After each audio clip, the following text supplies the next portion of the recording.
विषम काल में भी देश अपना मूल स्वभाव नहीं छोड़ता। प्रधानमंत्री नरेंद्र मोदी ने गुरुवार को वीडियो कॉन्फ्रेंसिंग के माध्यम से आज़ादी के अमृत महोत्सव से स्वर्णिम भारत की ओर कार्यक्रम में हिस्सा लिया। इस कार्यक्रम में लोकसभा अध्यक्ष ओम बिरला समेत विभिन्न राज्यों के मुख्यमंत्री भी मौजूद रहे। इस दौरान प्रधानमंत्री मोदी ने कहा कि ब्रह्म कुमारी संस्था के द्वारा आज़ादी के अमृत महोत्सव से स्वर्णिम भारत की ओर कार्यक्रम की शुरुआत हुई। उन्होंने कहा कि मैं देश के संकल्पों और सपनों के साथ निरंतर जुड़े रहने के लिए ब्रह्म कुमारी परिवार का बहुत बहुत अभिनंदन करता हूं। उन्होंने कहा कि जब संकल्प के साथ साधना जुड़ जाती है तब मानव मात्र के साथ हमारा मनोभाव जुड़ जाता है। अपनी व्यक्तिगत उपलब्धियों के लिए इंद्रनमम भाव जागने लगता है। तो समझिए, हमारे संकल्पों के जरिए एक नए कालखंड का जन्म होने वाला है, एक नया सवेरा होने वाला है।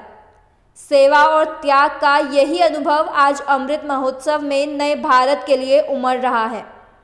इसी त्याग और कर्तव्य भाव से करोड़ों देशवासी आज स्वर्णिम भारत की नींव रख रहे हैं। प्रधानमंत्री मोदी ने कहा कि हमारे और राष्ट्र के सपने अलग अलग नहीं हैं। हमारे निजी और राष्ट्र की सफलताएं अलग अलग नहीं हैं। राष्ट्र की प्रगति में ही हमारी प्रगति है। हमसे ही राष्ट्र का अस्तित्व है और राष्ट्र से ही हमारा अस्तित्व। उन्होंने कहा कि आज हम एक ऐसी व्यवस्था बना रहे हैं जिसमें भेदभाव की कोई जगह ना हो।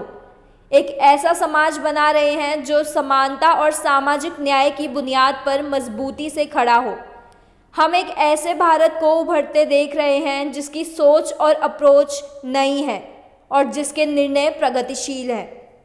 प्रधानमंत्री नरेंद्र मोदी ने कहा कि भारत की सबसे बड़ी ताकत यह है कि कैसा भी समय आए, कितना भी अंधेरा छाए, भारत अपने मूल स्वभाव को बनाए रखता है।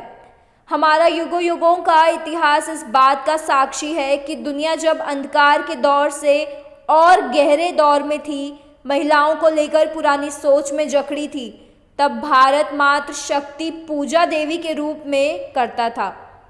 हमारे यहाँ गार्गी, मैत्रेयी, अनुसुया, अरुंधति और मदालसा जैसी विदुषियाँ समाज को ज्ञान देती थी। कठिनाइयों से भरे मध्यकाल में भी इस देश में पन्नाधाय और मीराबाई जैसी महान नारियाँ हुई। अमृत महोत्सव में देश जिस स्वाधीनता संग्राम के इतिहास को याद कर रहा है, उसमें भी कितनी ही महिलाओं ने अपने बलिदान दिए हैं। प्रधानमंत्री मोदी ने कहा कि कित्तूर की रानी चेन्नम्मा, मंतगिनी हाजरा, रानी लक्ष्मीबाई, वीरांगना झलकारी बाई से लेकर सामाजिक क्षेत्र में अहिल्याबाई होलकर और सावित्रीबाई फुले तक इन देवियों ने भारत की पहचान बनाई रखी। आज देश लाखों स्वाधीनता सेनानियों के साथ नारी शक्ति के योगदान को याद कर रहा है और उनके सपनों को पूरा करने का प्रयास कर रहा है। इसलिए आज सैनिक स्कूलों में पढ़ने का बेटियों का सपना पूरा हो रहा है। अब देश की कोई भी बेटी राष्ट्र रक्षा के लिए सेना में जाकर महत्वपूर्ण जिम्मेदारियां उठा सकती है।